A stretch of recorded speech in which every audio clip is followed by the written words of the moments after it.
இப்போது சோசியல் மீடியாக்கள்லையும் சரி அல்லது செய்தி விவாதங்கள்லையும் சரி, ஏன் நம்மளோட சேனல் வீடியோவுக்கு கீழேயே கமெண்ட் செக்ஷன்லையும் சரி, நிறைய பேர் சொல்லக்கூடிய ஒரு விஷயம் என்ன அப்படின்னா, ரஜினிகாந்த் அவர்கள் உடல்நிலை சரியில்லை அப்படின்னு காரணம் காட்டி அரசியலுக்கு வராமல் பின்வாங்கிட்டாரு. சரி, ஓகே. ஆனால் அதன் பிறகு இத்தனை படங்களில் நடிச்சிருக்காரே, அப்போல்லாம் உடல்நிலை சரியாக இருக்கா அப்படிங்கிற மாதிரி ஒரு கேள்வி ஒன்று கேட்குறாங்க. அது மட்டும் இல்லாமல் இன்னொரு விஷயம் சொல்கிறாங்க, ரஜினிகாந்த் அவர்கள் சிஸ்டத்தை மாற்றணும், சிஸ்டத்தை சரி செய்யணும் அப்படின்னு சொன்னாங்க. அதை தான் இப்போ விஜய் வந்து பண்ணிகிட்ருக்காரு அப்படின்னு சொல்கிறாங்க.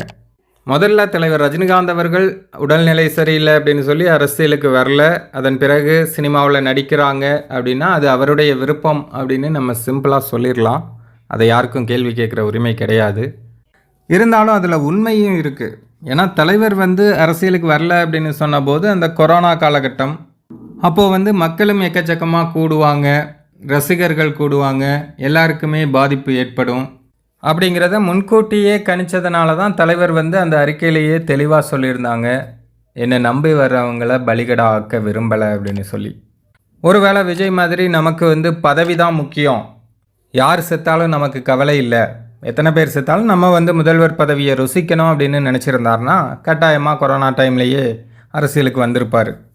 அரசியலுக்கு வர்றேன்னு சொல்லிட்டு வராமல் போனதுனால என்னென்ன பேசுவாங்கங்கிறதையும் அவர் தெரிஞ்சு தான் வச்சுருக்காரு. அதனால தான் அந்த அறிக்கையிலேயே சொல்லியிருந்தார், கோலன்னு சொல்லுவாங்க, பயந்தாங்கோலி, அரசியலுக்கு வரேன்னு சொல்லிட்டு வரல அப்படின்னு பேசுவாங்க, 4 பேர் 4 விதமாக பேசுவாங்க.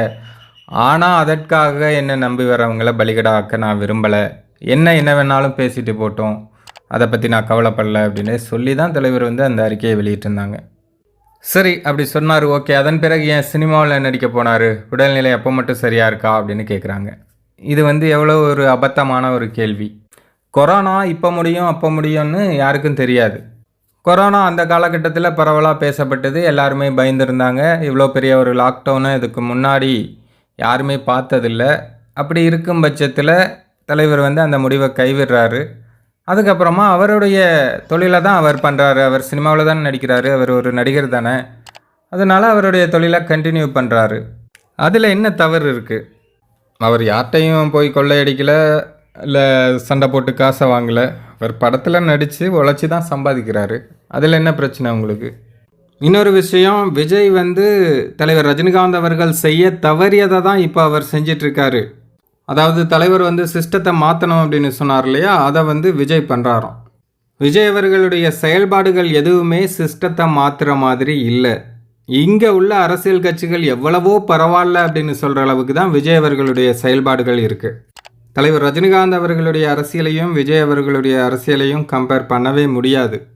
இங்கே உள்ள அரசியல் கட்சிகள் இலவசங்களை அறிவிக்கிறாங்களா, நாங்களும் அதுக்கு ஒருபடி மேலே போய் செய்வோம் அப்படின்னு விஜய் வந்து போன மகளிர் தினத்தன்னைக்கு விஜய் வந்து பேசுகிறாரு.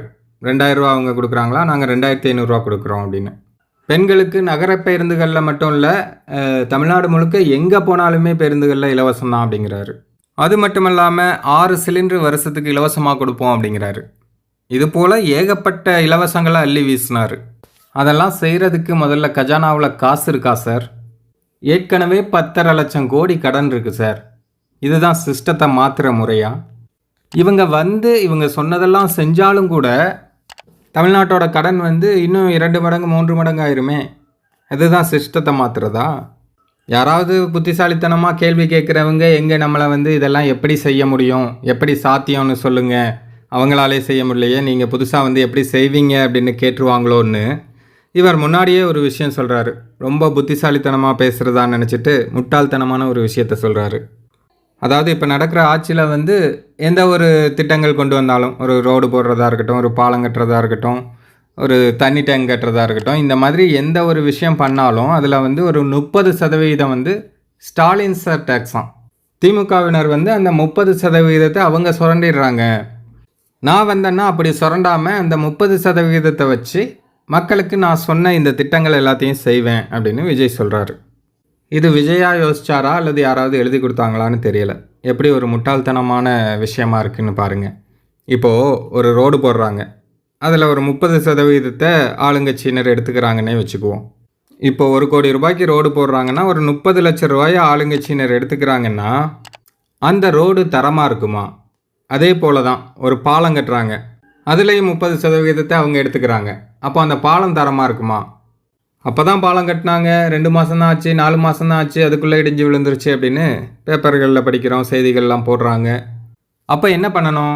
ஒரு நல்ல அரசாங்கம் அப்படிங்கிறது அந்த 30% எடுக்காமல் அந்த ரோடு போடுறாங்களா, அதுலேயும் அதே 100% அது எவ்வளோ செலவாகுதோ அதை வந்து ஃபுல்லாக செலவு பண்ணி அதை பண்ணணும். அப்போ அந்த பாலமோ ரோடோ அது வந்து ஸ்ட்ராங்காக இருக்கும், ரொம்ப நாளைக்கு உழைக்கும்.